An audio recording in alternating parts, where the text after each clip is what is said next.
los conceptos fundamentales que vamos a utilizar nosotros en nuestra materia es el de presión.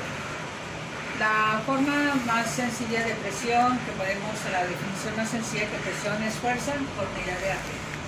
De ahí nosotros tenemos que si la unidad de fuerza en el sistema internacional es el newton y el metro cuadrado es unidad de área, a eso se le denomina pascal. Bueno, pero tenemos diferentes tipos de presiones. Todos los que estamos sobre la Tierra estamos sujetos a una presión atmosférica que es debida al peso del aire actuando sobre todos los que estamos sobre el aire de la Tierra. Si nosotros tuviéramos una Tierra que fuera completamente lisa, pues la presión sería la misma en todos lados. Sin embargo, nosotros tenemos lugares más altos, lugares a lo mejor un poco más bajos, y entonces eso nos da una presión atmosférica dependiendo de la altura que nos encontremos sobre el nivel del mar. ¿Sí?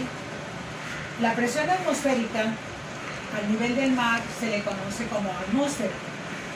Esa atmósfera es la presión que ejerce, si nosotros queremos buscar una forma de medir esa presión, pues se hace con un barómetro, que es el barómetro de Torricelli, que consistía, el barómetro de Torricelli consistía en un recipiente con un líquido y en el cual se tenía un capilar.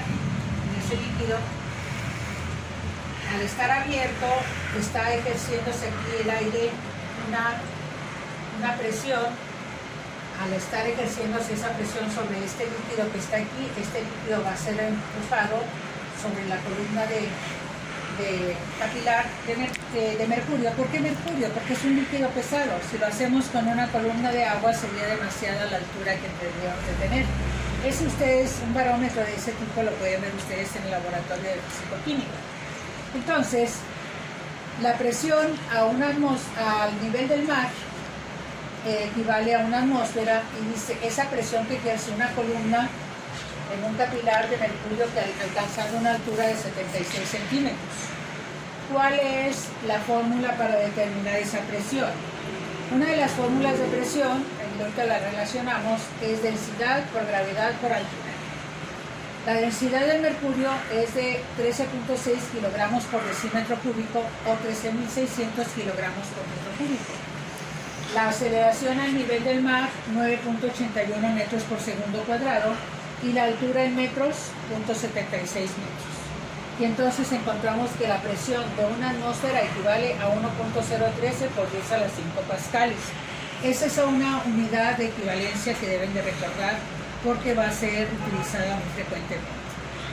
Ahora, podemos dejar nosotros la atmósfera en pascales, lo podemos poner en kilopascales, a veces puede ser 0.101 megapascales, dependiendo los múltiplos que vayan ustedes a utilizar para representar ese valor de la atmósfera. Si nosotros estamos hablando del sistema inglés, la presión atmosférica equivale a 14.7 libras fuerza por pulgada cuadrada. Pueden hacer ustedes la conversión para comprobar ese resultado. Si ustedes quieren relacionar la fórmula de presión igual a fuerza sobre área con la presión generalmente que se considera en los líquidos, que sería la misma pero expresada en otras variables, tenemos presión es fuerza entre área, sería masa por gravedad entre área.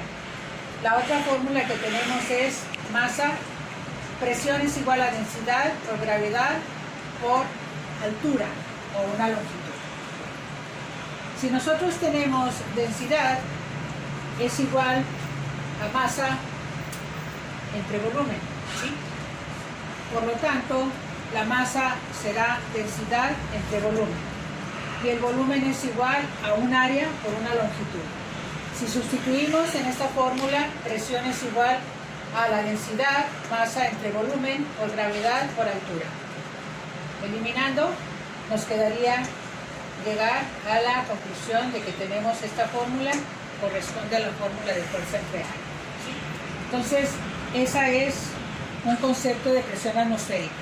Todos estamos sujetos, hay variaciones de la presión atmosférica cuando tenemos días nublados, cuando tenemos días donde hay una nevada, cuando está lloviendo, Si ustedes oyen en las noticias que tenemos alta o baja presión, eso nos va a influir en la temperatura y en la facilidad para que llueva en un lugar.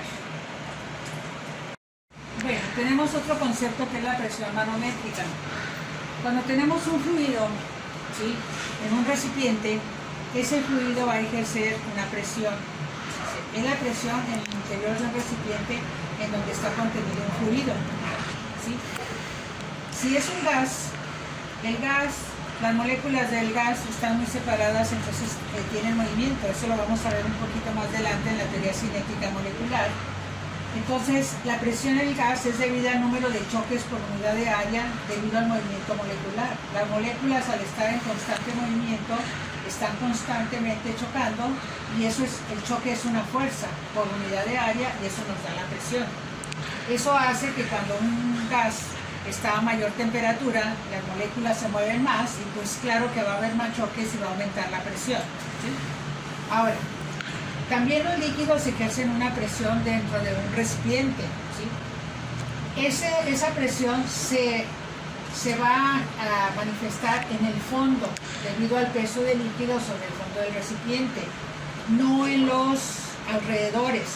Cuando nosotros tenemos un recipiente donde se encuentra un líquido, vamos a suponer un cilindro, el líquido va a ejercer la presión sobre el fondo. La parte que lo rodea en el cilindro va a ser nada más como contención para que no se derrame, pero la fuerza en general va a estar en este lugar, va a estar la presión. Eso vemos como todos aquellos recipientes que tienen un líquido son más reforzados precisamente en la parte final, en la parte del fondo, porque es donde están soportando la presión. Ahora, ¿cómo medimos esa presión manométrica? Pues precisamente hay unos aparatos llamados manómetros.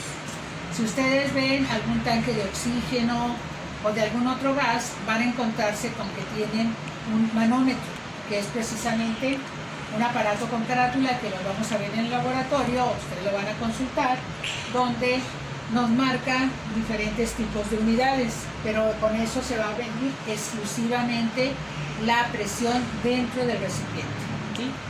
Bueno, ya vimos presión atmosférica y ahora presión manométrica, pero tenemos otro concepto que se llama presión absoluta.